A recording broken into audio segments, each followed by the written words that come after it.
올라오신 축복의 비밀 하신 말씀은 시편 제46편 5절의 말씀입니다. 하나님이 그 성중에 계심에 성이 흔들리지 아니할 것이라. 새벽에 하나님이 도우시리로다. 하나님이 그 성중에 계심에 성이 흔들리지 아니할 것이라. 새벽에 하나님이 도우시리로다. 아멘. 오늘은 기도라는 주제로 21번째 시간입니다. 오늘 말씀의 제목은 새벽에 도우시는 하나님 아버지를 매일 경험하라 하는 말씀의 제목이 되겠습니다. 이 시편 제46편 5절의 이 말씀은 히스기야 왕 시대 때 남유다가 아수르 왕 사느립의 침공을 받았습니다. 무려 18만 5천 명이나 되는 엄청난 군대가 예루살렘 성을 에워쌌습니다. 그래가지고 계속 이제 하나님을 비방하고 히스기야와 남유다 백성들을 겁박하는 그런 장면이 나오게 되죠. 그러는 가운데 편지가 도착했습니다. 그 편지에 하나님을 비방하고 또한 남유다 백성과 히스기야를 완전히 겁박하고 협박하고 공격하는 아주 참담한 말을 가득 적어놓은 편지가 도착했습니다. 그때 히스기야 왕이 그 편지를 받아들고 하나님의 성전에 올라갔습니다. 그래서 하나님의 성전에 올라가 그 편지를 펴놓고 하나님 앞에 간절히 기도했죠. 하나님, 이 사느립의 군대가 18만 5천 명이 에워싸고 우리를 겁박하고 있습니다. 하나님 도와주시옵소서 하고 간절히 기도했습니다. 그때 하나님께서 그 기도를 들으셨다고 하셨습니다. 그러고 나서 하나님을 비방하고 그랬던 모든 사느립의 군대에 대해서 하나님께서 진멸하시고자 약속하셨습니다. 걱정하지 말아라. 내가 진멸할 것이고 사느립도 역시 가서 죽임을 당할 것이다 라고 해가지고 하나님께서 이사야 선지자를 통해서 말씀을 하셨죠. 그 말씀이 나오자마자 그날 밤에 여호와의 사자가 천사가 그 18만 5천 명이나 되는 사느립의 군대를 아예 진멸해 버렸습니다. 그래서 새벽에 일찍이 일어나서 나가보니까 18만 5천 명이 몽땅 다 송장이 되어버린 겁니다. 그러고 나서 하나님의 놀라운 역사, 새벽에도 오시는 하나님을 찬양하는 그런 감사와 기쁨으로 영광 드리는 그런 믿음의 시를 지은 것이 바로 시편 제46편 1절에서 5절의 말씀입니다. 그래서 하나님이 그 성중에 계심에, 그 예루살렘 성중에 계심에 성이 흔들리지 아니할 것이라. 새벽에 하나님이 도우시리로다. 새벽에 하나님께서 도우시는 놀라운 역사를 경험한 것이죠. 그래서 이 시편 46편 1절에 5절의 말씀을 근거로 종교개혁가 루터가 그 엄청난 가톨릭의 그런 핍박과 겁박 속에서 이 말씀을 붙잡고 새벽에 일어나 하나님께 기도했고 하나님 앞에 간절히 기도하고 하나님 앞에 하나님께서 나의 피난처 되시며 나의 힘이요 나의 큰 도움이시며 새벽에도 오시는 하나님 아버지를 간절히 구할 때 종교개혁가 루터가 종교개혁을 성공할 수 있었다라는 겁니다. 그러면서 지은 그 찬송이 내 주는 강한 성이요 내 주는 강한 성이요, 이 찬양이 이 말씀에 근거하여 나왔다라는 그런 말씀이 되는 것입니다. 무려 18만 5천 명을 하루아침에 새벽에 진멸시키는 하나님의 놀라운 역사, 새벽에도 오시는 하나님 아버지를 매일 경험하라는 겁니다. 새벽에 잠을 자면 꿈을 꿉니다. 그러나 새벽에 일어나 기도하면 꿈이 이루어집니다. 대학 입시를 준비한다든가 사법고시를 준비한다든가 어떤 자기 인생의 목표를 위해서 그 성공한 사람들을 보면 새벽에 일어났습니다. 잠을 줄였어요. 잠을 잘 거 다 자고 자기 할 거 다 하고 성공한 사람은 없습니다. 현대그룹의 정지용 회장 같은 경우는 새벽에 일어나 신문을 다 보고 새벽에 5시인가 6시인가에 온 가족이 모여서 아침 식사를 하는 걸로 아침 밥상머리 교육을 하는 걸로 유명했다고 합니다. 성공한 사람들 새벽에 잠 퍼질러 잔 사람 없습니다. 새벽에 일어나 깨어 하루를 시작했고 무엇인가를 시작했던 꿈을 이루고자 노력했던 사람들입니다. 이 세상의 불신자, 믿지 아니하는 세상 사람도 새벽에 일어나서 그렇게 하는데 우리는 믿음으로 구원받은 하나님의 자녀는 성경 말씀에 분명히 새벽에 도우시는 하나님이시다. 새벽에 도우시는다고 하신 하나님의 말씀을 깊이 묵상하고 새벽에 하나님 앞에 나와야 된다는 거죠. 새벽에 깨어서 기도한다는 것은 하루의 첫 시간을 하나님께 드린다는 첫 열매의 중요한 의미가 있습니다. 첫 것은 하나님의 것이거든요. 새벽에 기도할 때 새벽 시간이 아무런 방해를 받지 않고 홀로 깊이 하나님을 만날 수 있는 유일한 시간입니다. 새벽에 도우시는 하나님 아버지를 매일매일 경험하는 하나님의 놀라운 역사가 매일매일 경험되는 그런 삶이 되어야 되는 것이죠. 예수님께서는 금요일에 십자가에 못 박혀 돌아가셨다가 주의 날이죠. 새벽에 부활하셨습니다. 새벽에 부활하신 하나님. 홍해바다를 갈 때 밤새도록 동풍이 불러서 새벽에 홍해바다가 갈라졌습니다. 좌우에 벽처럼 물이 세워졌고 마른 땅이 되어서 이스라엘 민족이 홍해바다를 지날 수 있었습니다.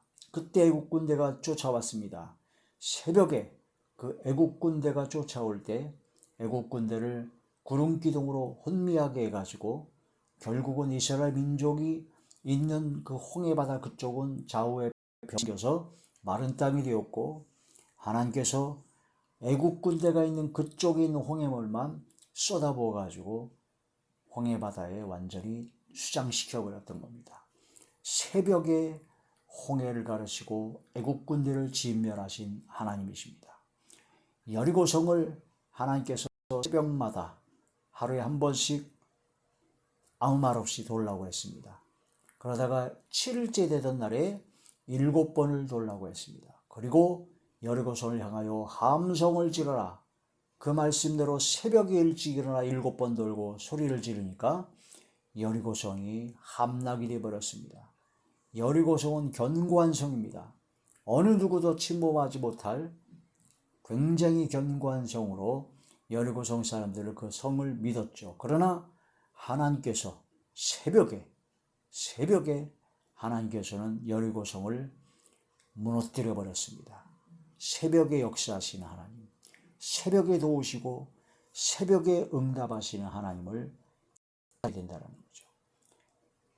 예수님은 새벽에 일찍 일어나서 한적한 곳에서 기도하셨습니다. 병자를 고쳤고 귀신을 쫓아냈고 수많은 사람이 예수님을 따랐습니다. 밤늦도록 병자를 고치고 귀신을 쫓아내고 약자에게 말씀을 가르치신 예수님, 그 바쁘고 피곤한 그 와중에서도 예수님께서 얼마나 피곤하셨으면 바다의 풍랑이 일 때 예수님은 그 배에서 주무셨다고 했습니다. 제자들은 막 난리가 났지만 그 풍랑 속에서도 피곤하신 예수님은 주무셨죠. 그 예수님께서는 그 피곤하고 바쁘고 그런 와중에서도 새벽에 일찍 일어나 한적한 곳에 나가 기도하셨다는 겁니다. 그래서 예수님께서는 나는 광명한 새벽별이다. 새벽별이라고 예수님께서는 말씀하셨습니다. 새벽별이죠. 새벽에 깰지어다. 내 영광아 깰지어다. 새벽을 깨우리려다. 나의 영혼이 깨어나야 됩니다. 나의 심령이 깨어나야 됩니다. 새벽에 깨어나야 됩니다. 날이 밝기 전에 부르짖어 기도하라고 하셨고 주의 말씀을 조용히 읊조리려고 새벽녘에 눈을 떴다고 했습니다. 새벽에 역사하시는 새벽에 도우시는 하나님 아버지를 매일매일 경험하는 삶이 되어야 될 것입니다. 시편 제46편 1절에서부터 보시겠습니다. 하나님은 우리의 피난처시요 심히시니 환난 중에 만날 큰 도움이시라. 그러므로 땅이 변하든지 산이 흔들려 바다 가운데 빠지든지 바닷물이 솟아나고 뛰놀든지 그것이 넘침으로 산이 흔들릴지라도 우리는 두려워하지 아니하리로다. 한 시내가 나뉘어 흘러 하나님의 성 곧 지존하신 이의 성소를 기쁘게 하도다. 하나님이 그 성중에 계심에 성이 흔들리지 아니할 것이라. 새벽에 하나님이 도우시리로다. 할렐루야. 새벽에 하나님께서 도와주십니다. 그러므로 새벽에 교회에 나가 기도하고 예배드리고 찬양하고 영광드리고 우리의 필요한 간구를 기도하는 것은 얼마나 신앙생활에 중요한 것인지 모릅니다. 그런데 어떤 이상한 목사, 어떤 이상한 교회에서는 새벽 기도를, 새벽 예배를 아주 싫어하고 터부시하고 어떤 이상한 목사는 새벽 기도가 우리나라 그 토속 민족 신앙의 그런 새벽에 정한수 떠놓고 비는 그런 미신의 그런 것에서 시작됐다고 무식하고 무지한 말을 하게 됩니다.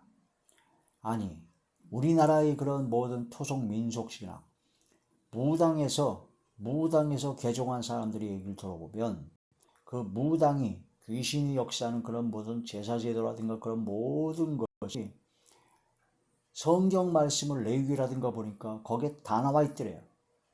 그러니까 광명한 천사로 가장하는 것이 바로 마귀와 귀신이고 마귀와 귀신 악의 영들은 하나님을 어떻게든 하나님같이 되려고 하나님처럼 해보려고 따라하는 그런 자들이기 때문에 그런 귀신을 섬기는 그런 모든 것이 성경 하나님을 섬기는 걸 다 본딴 겁니다.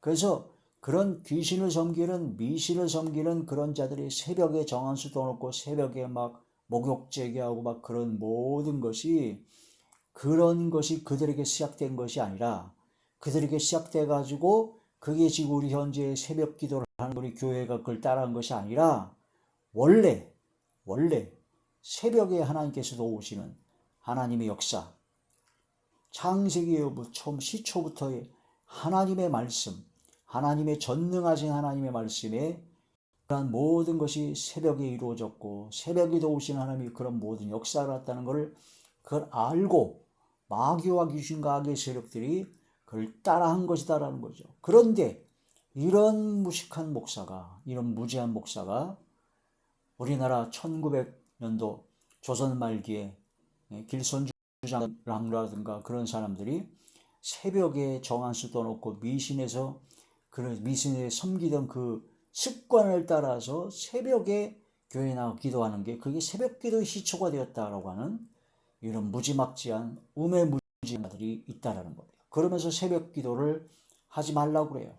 오히려 새벽 기도, 새벽 예배 드리는 것이 바로 미신을 쫓아내는 것이라고 말하는 그런 망발을 하는 그런 아주 제대로 이상한 목사도 있습니다.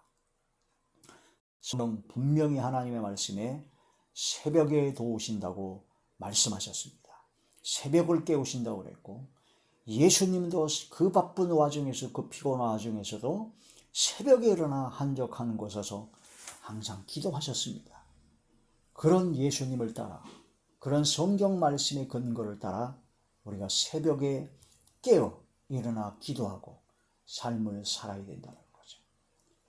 새벽 기도의 능력, 새벽 예배의 전능하신 하나님의 능력의 도움의 역사를 체험하지 못하게 하려는 마귀와 귀신과 어둠의 세력의 역사다라고 밖에는 볼 수가 없는 것이죠. 새벽에 일어나지 못해서 기도하지 못한 자기 자신을 자책하고 스스로 하나님 앞에 죄송하고 회개하고 하나님께 도움을 구해서 새벽에 기도할 수 있도록 은혜를 베풀어 달라고 기도를 해야지 자기 합리화로 그런 말을 하는 망발을 하는 것은 심이라도 참으로 문제가 있다. 그걸 깨달아야 된다는 거죠. 하나님께서 그 성중에 계시며 성이 흔들리지 아니할 것이라 새벽에 하나님이 도우시리로다. 새벽에 하나님이 도우시리라. 하나님은 우리의 피난처 되시며 우리의 힘이 되시며 큰 도움이시기 때문에 새벽에 하나님께 나아가라는 거죠. 아무런 방해를 받지 아니하고 오로지 집중하여 하나님과 만나는, 하나님과 기도하는, 하나님과 교제하고 하나님 아버지와 대화하는 그 새벽 시간을 가장 귀히 여기서 그 기도 시간을 하나님 앞에 나아가는 자리에 들어가야 됩니다. 날마다 새벽에도 오시는 하나님 아버지를 경험해야 될 것입니다. 아수르 왕 사네립의 침공, 하나님을 비방한, 거기에 대해서 히스기야와 기도한 열왕기 하제 19장, 열왕기 하제 19장 14절에서 16절입니다. 히스기야가 사자의 손에서 편지를 받아보고 여호와의 성전에 올라가서 히스기야가 그 편지를 여호와 앞에 펴놓고 그 앞에서 히스기야가 기도하여 이르되 그룹들 위에 계신 이스라엘 하나님 여호와여, 주는 천하만국의 홀로 하나님이시라. 주께서 천지를 만드셨나이다. 여호와여, 귀를 기울여 들으소서. 여호와여, 눈을 떠서 보시옵소서. 사네립이 살아계신 하나님을 비방하러 보낸 말을 들으시옵소서. 여호와여, 아수르 여러 왕이 과연 여러 민족과 그들의 땅을 황폐하게 하고 또 그들의 신들을 불에 던져 싸우니 이는 그들이 신이 아니요 사람의 손으로 만든 것 곧 나무와 돌뿐이므로 멸하였나이다. 우리 하나님 여호와여, 원하건대 이제 우리를 그의 손에서 구원하옵소서. 그리하시면 천하만국의 주 여호와가 홀로 하나님이신 줄을 알려다 하니라 하고 하나님께 간절히 기도했다는 거죠. 20절, 아모스의 아들 이사야가 히스기야에게 보내 이르되 이스라엘 하나님 여호와의 말씀이 네가 아수르 왕 사네립 때문에 내게 기도하는 것을 내가 들었노라 하였나이다. 여호와께서 아수르 왕에 대하여 이같이 말씀하시기를 처녀딸 시온이 너를 멸시하며 너를 비웃었으며 딸 예루살렘이 너를 향하여 머리를 흔들리라. 네가 누구를 꾸짖었으며 비방하였느냐? 누구를 향하여 소리를 높였으며 눈을 높이 떴느냐? 이스라엘의 거룩한 자에게 그리하였도다. 네가 사자들을 통하여 주를 비방하여 이르기를 내가 많은 병거를 거느리고 여러 산 꼭대기 올라가며 레바논 깊은 곳에 이르러 높은 백향목과 아름다운 잣나무를 베고 내가 그 가장 먼 곳에 들어가며 그의 동산에 무성한 숲을 이리라. 내가 땅을 파서 이방의 물을 마셨고 나의 발바닥으로 애굽의 모든 강물을 말렸더라 하였도다. 네가 듣지 못하였느냐? 25절. 이 일은 내가 태초부터 행하였고 옛날부터 정한 바라. 이제 내가 이루어 너로 견고한 성들을 면하여 무너진 돌무더기가 되게 함이라. 그러므로 거기에 거주하는 백성이 심히 약하여 두려워하여 놀랐나니 그들은 들의 채소와 푸른 풀과 지붕의 잡초와 자라기 전에 씻은 곡초같이 되었느니라. 네 거처와 네 출입과 네가 내게 향한 분노를 내가 다 아노니 네가 내게 향한 분노와 네 교만한 말이 내 귀에 들렸도다. 그러므로 내가 갈고리를 내 귀에 꿰고 재갈을 내 입에 물려 너를 오던 길로 끌어 돌이키리라 하셨다이다. 또 네가 보일 징조가 일어나니 너희가 금년에는 스스로 자라는 것을 먹고 내년에는 그것에 난 것을 먹고 제3년에는 심고 얻으며 포도원을 심고 그 열매를 먹으리라. 계속 먹고 살 수 있게 해주겠다는 거죠. 유다족 속 중에서 피하고 남은 자는 다시 아래로 뿌리를 내리고 위로 열매를 맺을지라. 남은 자는 예루살렘에서부터 나올 것이요 피하는 자는 시온산에서 나오리니 여호와의 열심히 이 일을 이루리라 하셨나이다 하니라. 그러므로 3절, 여호와께서 아수르 왕을 가리켜 이르시기를 그가 이 성에 이르지 못하며 이리로 화살을 쏘지 못하며 방패를 성을 향하여 세우지 못하며 치려고 토성을 쌓지도 못하고 오던 길로 돌아가고 이 성에 이르지 못하리라 하셨으니 이는 여호와의 말씀이시라. 내가 나와 나의 종 다윗을 위하여 이 성을 보호하여 구원하리라 하였나이다 하였더라 하고 이사야 선지자가 하나님의 말씀을 증거합니다. 35절입니다. 이 밤에 여호와의 사자가 나와서 아수르 진영에서 군사 18만 5천 명을 친지라. 아침에 일찍이 일어나 보니 다 송장이 되었더라. 아침에 일찍 일어나 보니 다 송장이 되어버렸습니다. 18만 5천 명이. 아수르 왕 사네립이 떠나 돌아가서 니느웨 거주하더니 그가 그의 신 니스의 신전에서 경배할 때 아드람멜렉과 사레셀이 그를 칼로 쳐 죽이고 아라 땅으로 그들이 도망해 그 아들 에사라돈이 대신하여 왕이 됩니다. 사네립은 결국은 신하들의 배반으로 죽임을 당했습니다. 지가 믿는 우상을 섬기는 그 신전에서 죽었어요. 18만 5천 명이 하루아침에 아예 진멸시켜버렸고 사네립은 돌아가서 지가 믿는 우상단지 신전에서 신하들의 배반으로 죽임을 당했다는 겁니다. 하나님을 함부로 비방하고 교만하여 악한 말을 한 자의 최후라는 거죠. 새벽에 도우신 하나님, 새벽에 일찍 일어나 보니까 하나님의 역사를 보게 되었다는 겁니다. 새벽에 일찍 일어나 우리도 봐야 됩니다. 하나님의 역사를 봐야 됩니다. 하나님의 전능하심을 매일매일 봐야 된다는 거죠. 새벽에 역사하신 하나님.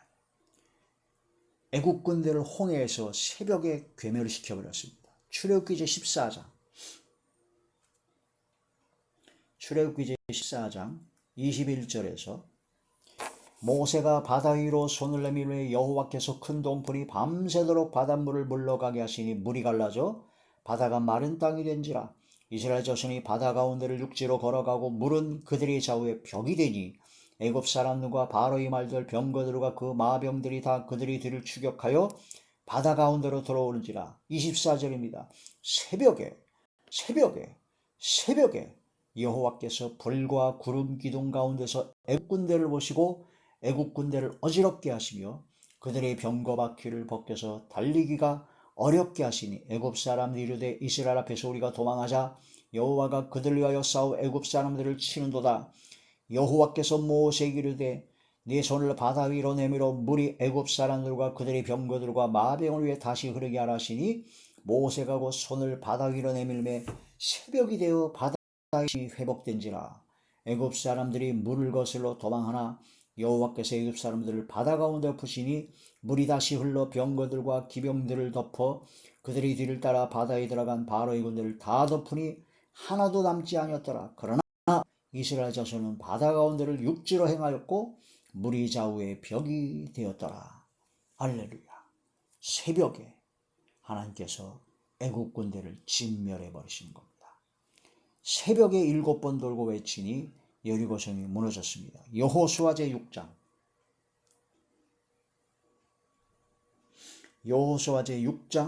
15절에서 말씀 보시겠습니다.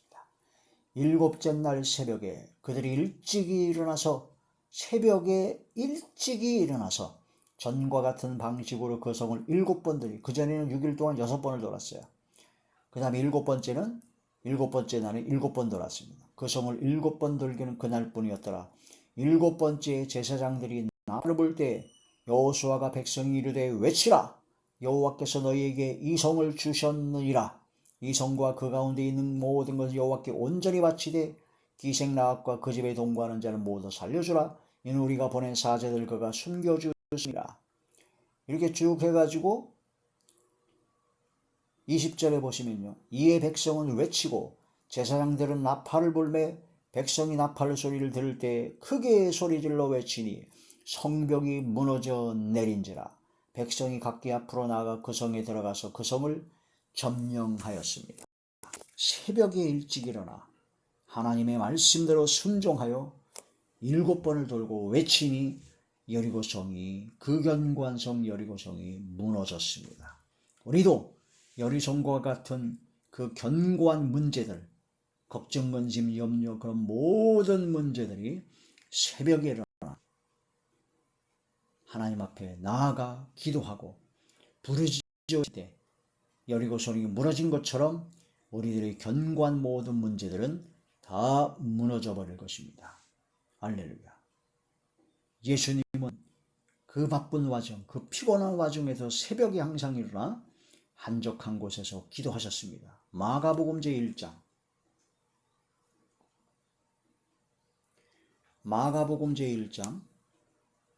35절의 말씀입니다. 새벽 아직도 밝기 전에 예수께서 일어나 나가 한적한 곳으로 가사 거기서 기도하시더니, 새벽에 기도하셨다 그랬죠. 근데 그 전날에 무슨 일이 있었냐면요. 자, 32절에 보면요. 저물어 해질 때에, 저녁 때에 모든 병자와 귀신 들린 자를 예수께 데려오니 온 동네가 그 문 앞에 모였더라. 예수께서 각종 병이 든 많은 사람들을 고치시며 많은 귀신을 내쫓으시되 귀신이 자기를 알므로 그 말하는 것을 허락하지 아니하시니라. 저녁 해질 적에 병든 자, 귀신 들린 자를 수많은 사람들을 데리고 온 거예요. 그때 예수님께서는 다 고쳐주셨습니다. 그니 얼마나 늦게 끝나는지 모르죠. 그니 예수님은 인성, 사람으로 오셨기 때문에 얼마나 피곤하시겠습니까? 너무 늦게까지 하니까. 그러나 주무시고 새벽 아직도 밝기 전에 예수께서 그때 다시 또 일어나 나가 한적한 곳으로 가서 거기서 기도를 하셨다. 그러니까 우리가 아무리 바쁘고 우리가 아무리 피곤해도 예수님처럼 새벽 시간을 놓치면 안 된다라는 거란 말씀이 되죠. 힘들고 어렵지만 주님을 닮아가야 됩니다. 우리는 예수님을 따라가야 됩니다. 예수님을 닮아야 됩니다. 그게 바로 하나님의 자녀들이 나아갈 바죠. 요한계시록 22장 16절에 나는 광명한 새벽별이라고 말씀하셨습니다. 새벽별 대신 예수님을 만나려면 새벽에 나가야 되죠. 시편 57편 8절에 영광아 깰지어다 내가 새벽을 깨우리로다. 새벽에 깨어나는 영혼들이 영광이 되어야 된다는 거죠. 시편제 119편 145절의 말씀 보시겠습니다. 시편제 119편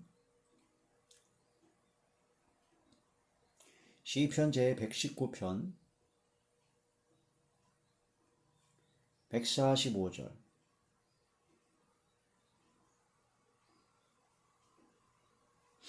시편제 119편 145절 여호와여 내가 전심으로 부르짖었사오니 내게 응답하소서.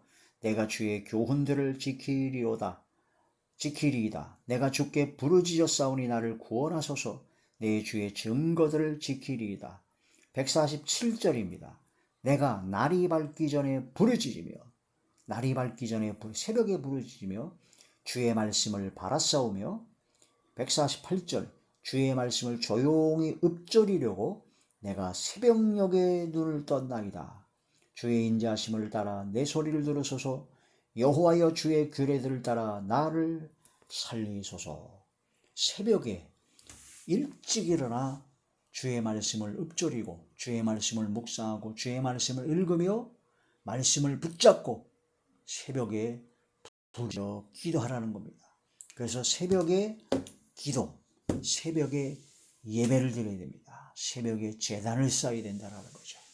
그때 새벽에 도우시는 하나님 아버지를 매일매일 경험하게 될 것입니다. 할렐루야. 새벽 기도의 중요성은 아예 한도 없이 얘기해도 아깝지가 않고 부족합니다. 새벽 기도, 새벽 예배의 중요성은 엄청나다는 거죠. 성경 전체에 걸쳐서 새벽 예배의 중요성이 너무나 적나라하게 다 나와 있기 때문에 새벽 기도, 새벽 예배를 거부하고 자기 합리화로 헛소리를 하는 사람들은 심각한 문제입니다. 그런 교회, 새벽 예배를 안 드리는 교회는 나가면 안 되죠. 여러분 교회를 선택할 때 제가 아는 예전에 소천하신 우리 스승 목사님이 한 말씀입니다. 너희들이 어디 이사가서 교회를 선택할 때 어떻게 선택하는지 아느냐? 새벽에 한 3시나 4시쯤 돼서 주변에 있는 교회를 가라. 그 교회를 가서 큰 교회를 가지 말라. 큰 교회보다도 가난한 개척교회를 가라. 그리고 개척교회를 가서 새벽에 일찍 일어나 눈물 뿌려 기도하는 그런 목사님의 기도 소리가 새벽에 있는 새벽에 불이 활짝 켜진 그런 교회를 찾아가서 예배를 드려라. 그리고 그 예배를 드리고 말씀과 그 목사님 말씀 은혜를 받고 그러면 그 교회에 충성을 다해라. 새벽에 부르짖어 기도하는 그 교회가 하나님께서 함께 하시는 교회이기 때문에 그런 교회에서 신앙생활하고 기도하고 협력하고 동역하는 것이 복받는 길이다. 그렇게 말씀을 하셨어요. 근데 그게 정답인 겁니다. 근데 요즘은 교회를 선택할 때 교회가 깨끗한지, 교회가 의자는 좋은지, 교회가 사람들은 몇 명이나 나오는지, 교회가 사람들은 어떤 사람들이 나오는지, 그 친목단체처럼 라이온스 클럽이나 로타리 클럽처럼 인맥을 구축하기 위해서, 편하게 신앙생활하기 위해서 교회를 선택하는 경우가 많으니 참으로 말세의 징조 중에 하나가 아닐 수 없습니다. 새벽에 도우시는 하나님을, 새벽에 도우시는 하나님 아버지를 매일 경험하는 저와 우리 모두가 되시길 주의 이름으로 축원합니다. 할렐루야.